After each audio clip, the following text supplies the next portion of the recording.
Ladies and gentlemen, welcome back to Authentic Info Podcast. I'm your host, Admire Sandilchau.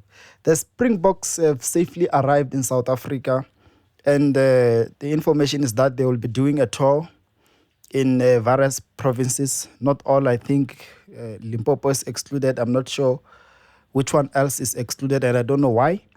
And another thing is that the journalist had a chance to talk to the Minister of Sports, Zizi, who always said that he is tired, he needs some rest. He has been there watching all those games, which were very stressful to him. And it was a quick session. They were only afforded a chance to ask at least one question per journalist, which I think it's not fair. And he rushed them to go out and celebrate, but he was saying that he's tired. So now my concern is this World Cup win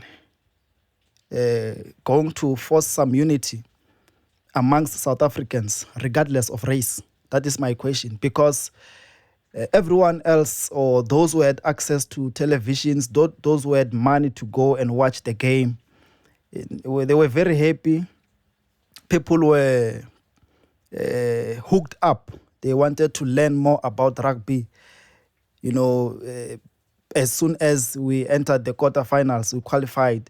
And it was very interesting to watch the game. The rules are easy. People got to learn very fast. Kids were interested.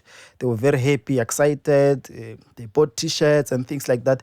People supported that. But is this win going to unite South Africans in terms of the racism that exists in South Africa, in terms of the tribalism that exists in South Africa? Because there is a lot that we are trying to forget, and there is a lot that there are many reasons that makes a lot of us to want to study more in terms of where we come from. And the majority of the information that we receive is oppression. And we know that the Springbok is of quality, and it is one of the best sporting codes that South Africa excels on in terms of success. But it seems like the state is not investing more into this sporting code in terms of making it accessible to rural villages. Actually, in the 23,000 or more public schools that exist in South Africa.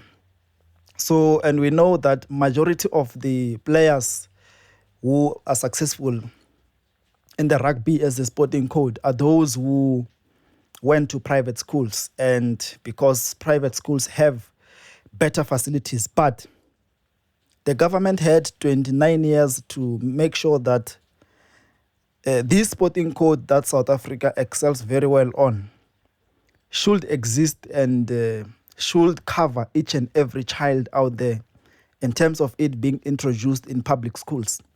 But I only heard the minister today, for the first time, someone from the ANC said this, that they have a program to make sure that the public and private schools get to work together in terms of sharing facilities to try and introduce this sporting code to disadvantaged children. I don't know if the private school owners are going to agree to that. But it is known, and we know, that these comrades love football so much that they will rather invest more in football than in what is showing greater success. And I think it is taking us back. I mean, it is continuously disadvantaging the nation, because where we excel, we should invest more. Because in terms of football in South Africa, we all love football, but we do not excel. We are not doing good. There are no good stories to tell when it comes to Bafana, and including the PSL as a whole. The teams, the competing teams, I think there are less than 4 in South Africa. And the rest of the teams just play to maintain the status and not to win anything, which is bad.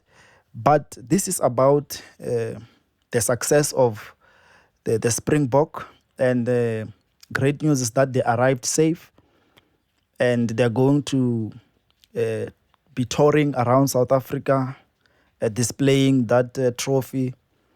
And I think it's a good thing. But I think they should also focus more in accessing rural areas so that a black child out there can have a chance to get to see these, their heroes live, and not to see them on TV when they play and on TV when they celebrate.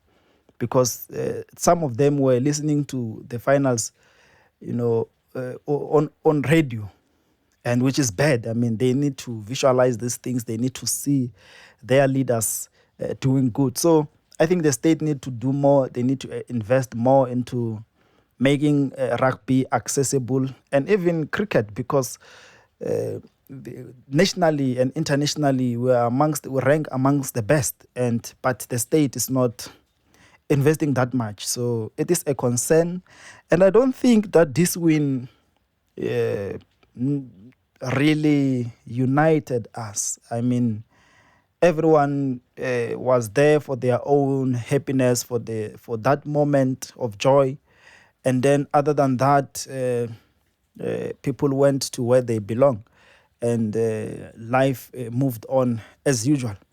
We don't see the unity that these leaders speaks about.